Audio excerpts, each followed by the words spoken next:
വെളിപാട് അധ്യായം 14. ഒരു കുഞ്ഞാട് സിയോൻ മലമേൽ നിൽക്കുന്നത് ഞാൻ കണ്ടു. അവനോടുകൂടെ 144,000 പേരും. അവരുടെ നെറ്റിയിൽ അവൻ്റെ നാമവും അവൻ്റെ പിതാവിൻ്റെ നാമവും എഴുതിയിട്ടുണ്ട്. വെള്ളച്ചാട്ടത്തിൻ്റെ ഇരമ്പൽ പോലെയും വലിയ ഇടിനാദം പോലെയും സ്വർഗത്തിൽ നിന്ന് ഒരു സ്വരം ഞാൻ കേട്ടു. വീണക്കാർ വീണമിട്ടുന്നത് പോലൊരു സ്വരം. അവർ സിംഹാസനത്തിൻ്റെയും 4 ജീവികളുടെയും ശ്രേഷ്ഠന്മാരുടെയും മുമ്പാകെ ഒരു പുതിയ ഗാനം ആലപിച്ചു. ഭൂമിയിൽ നിന്ന് വിലയ്ക്ക് വാങ്ങപ്പെട്ട 144,000 പേരൊഴികെ ആർക്കും ആ ഗാനം പഠിക്കാൻ കഴിഞ്ഞില്ല. അവർ സ്ത്രീകളോട് ചേർന്ന് മലിനരാകാത്തവരാണ്. അവർ ബ്രഹ്മചാരികളുമാണ്. അവരാണ് കുഞ്ഞാടിനെ അത് പോകുന്നിടത്തെല്ലാം അനുഗമിക്കുന്നവർ. അവർ ദൈവത്തിനും കുഞ്ഞാടിനുമുള്ള ആദ്യഫലമായി മനുഷ്യരിൽ നിന്ന് വിലയ്ക്ക് വാങ്ങപ്പെട്ടവരാണ്. അവരുടെ അധരങ്ങളിൽ വ്യാജം കാണപ്പെട്ടില്ല. അവർ നിഷ്കളങ്കരാണ്. മധ്യാകാശത്തിൽ പറക്കുന്ന വേറൊരു ദൂതനെ ഞാൻ കണ്ടു. ഭൂമിയിലുള്ളവരോടും സകല ജനതകളോടും ഗോത്രങ്ങളോടും ഭാഷകളോടും രാജ്യങ്ങളോടും വിളംബരം ചെയ്യാനുള്ള ഒരു സനാതന സുവിശേഷം അവൻ്റെ പക്കലുണ്ട്. അവൻ ഉച്ചസ്വരത്തിൽ വിളിച്ചു പറഞ്ഞു, ദൈവത്തെ ഭയപ്പെടുകയും അവിടുത്തേക്ക് മഹത്വം നൽകുകയും ചെയ്യുവിൻ. എന്തെന്നാൽ അവിടുത്തെ വിധിയുടെ സമയം വന്നു കഴിഞ്ഞു. ആകാശത്തെയും ഭൂമിയെയും സമുദ്രത്തെയും നീരുറവകളെയും സൃഷ്ടിച്ചവനെ ആരാധിക്കുവിൻ. രണ്ടാമതൊരു ദൂതൻ വന്നു പറഞ്ഞു, മഹാബാബിലോൺ വീണുപോയി. ഭോഗാസക്തിയുടെ വീഞ്ഞ് സകല ജനതകളെയും കുടിപ്പിച്ചിരുന്ന അവൾ നിലംപതിച്ചു. മൂന്നാമതൊരു ദൂതൻ വന്ന് ഉച്ചസ്വരത്തിൽ വിളിച്ചു പറഞ്ഞു, ആരെങ്കിലും മൃഗത്തെയോ അതിൻ്റെ പ്രതിമയെയോ ആരാധിക്കുകയോ നെറ്റിയിലോ കയ്യിലോ മുദ്ര സ്വീകരിക്കുകയോ ചെയ്താൽ അവൻ ദൈവകോപത്തിൻ്റെ പാത്രത്തിൽ അവിടുത്തെ ക്രോധത്തിൻ്റെ വീഞ്ഞ് കലർപ്പില്ലാതെ പകർന്നു കുടിക്കും. വിശുദ്ധ ദൂതന്മാരുടെയും കുഞ്ഞാടിൻ്റെയും മുമ്പാകെ അഗ്നിയാലും ഗന്ധകത്താലും അവൻ പീഡിപ്പിക്കപ്പെടുകയും ചെയ്യും. അവരുടെ പീഡനത്തിൻ്റെ പുക എന്നെന്നും ഉയർന്നുകൊണ്ടിരിക്കും. മൃഗത്തെയും അതിൻ്റെ പ്രതിമയെയും ആരാധിക്കുന്നവർക്കും അതിൻ്റെ നാമമുദ്ര സ്വീകരിക്കുന്നവർക്കും രാപകൽ ഒരാശ്വാസവും ഉണ്ടായിരിക്കുകയില്ല. ഇവിടെയാണ് ദൈവത്തിൻ്റെ കൽപ്പനകൾ പാലിക്കുന്ന വിശുദ്ധരുടെ സഹനശക്തിയും യേശുവിലുള്ള വിശ്വാസവും വേണ്ടത്. അനന്തരം സ്വർഗത്തിൽ നിന്ന് പറയുന്ന ഒരു സ്വരം ഞാൻ കേട്ടു, എഴുതുക, ഇപ്പോൾ മുതൽ കർത്താവിൽ മൃതിയടയുന്നവർ അനുഗ്രഹീതരാണ്. അതെ, തീർച്ചയായും അവർ തങ്ങളുടെ അധ്വാനങ്ങളിൽ നിന്ന് വിരമിച്ച് സ്വസ്ഥരാകും.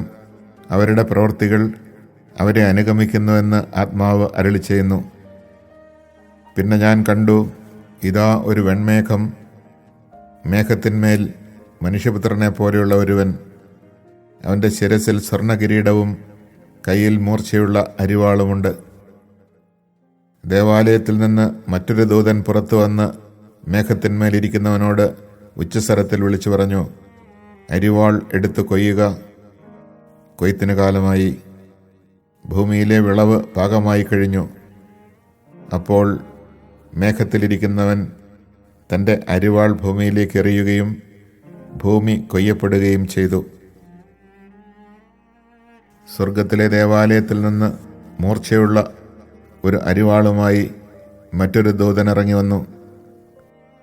വേറൊരു ദൂതൻ ബലിപീഠത്തിൽ നിന്ന് പുറത്തു വന്നു. അവന് അഗ്നിയുടെ മേൽ അധികാരമുണ്ടായിരുന്നു. മൂർച്ചയുള്ള അരിവാളുള്ളവനോടവൻ ഉച്ചസ്വരത്തിൽ വിളിച്ചു പറഞ്ഞു, നിന്റെ അരിവാൾ ഇറക്കി ഭൂമിയിലെ മുന്തിരിക്കുലകൾ ശേഖരിക്കുക. മുന്തിരിപ്പഴം പാകമായിരിക്കുന്നു. അപ്പോൾ ദൂതൻ അരിവാൾ ഭൂമിയിലേക്ക് എറിഞ്ഞു. ഭൂമിയിലെ മുന്തിരിവിള ശേഖരിച്ച് ദൈവത്തിൻ്റെ ക്രോധമാകുന്ന വലിയ മുന്തിരിച്ചക്കിലിട്ടു. പട്ടണത്തിന് വെളിയിലുള്ള ചക്കിലിട്ട് മുന്തിരിപ്പഴം ആട്ടി. ചക്കിൽ നിന്ന് കുതിരകളുടെ കടിഞ്ഞാൺ വരെ ഉയരത്തിൽ 1600 സ്ഥാദിയോൺ നീളത്തിൽ രക്തപ്രവാഹം ഉണ്ടായി.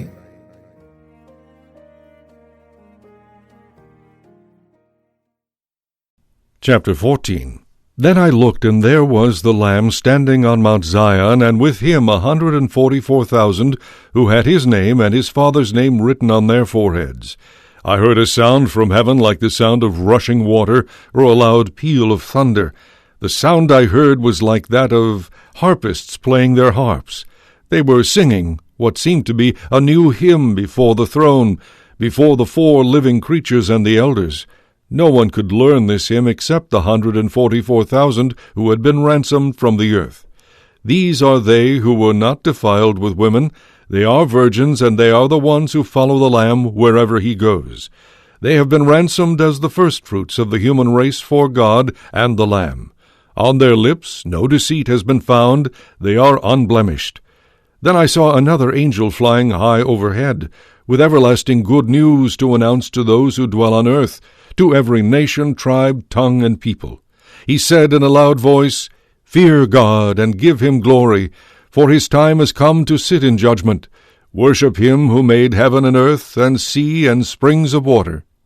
A second angel followed, saying, "Fallen, fallen is Babylon the Great, that made all the nations drink the wine of her licentious passion."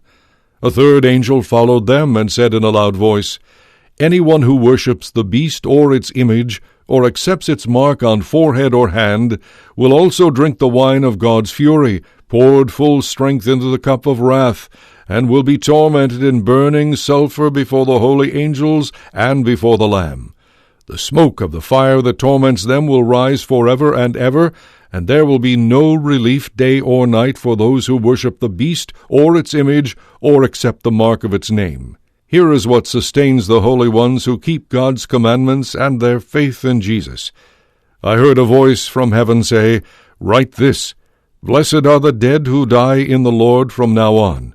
"Yes," said the Spirit, "let them find rest from their labors, for their works accompany them." Then I looked, and there was a white cloud, and sitting on the cloud, one who looked like a son of man, with a gold crown on his head and a sharp sickle in his hand. Another angel came out of the temple, crying in a loud voice to the one sitting on the cloud, "Use your sickle and reap the harvest, for the time to reap has come, because the earth's harvest is fully ripe." So the one who was sitting on the cloud swung his sickle over the earth, and the earth was harvested. Then another angel came out of the temple in heaven, who also had a sharp sickle. Then another angel came from the altar, who was in charge of the fire, and cried out in a loud voice to the one who had the sharp sickle, "Use your sharp sickle and cut the clusters from the earth's vines, for its grapes are ripe." So the angel swung his sickle over the earth, and cut the earth's vintage.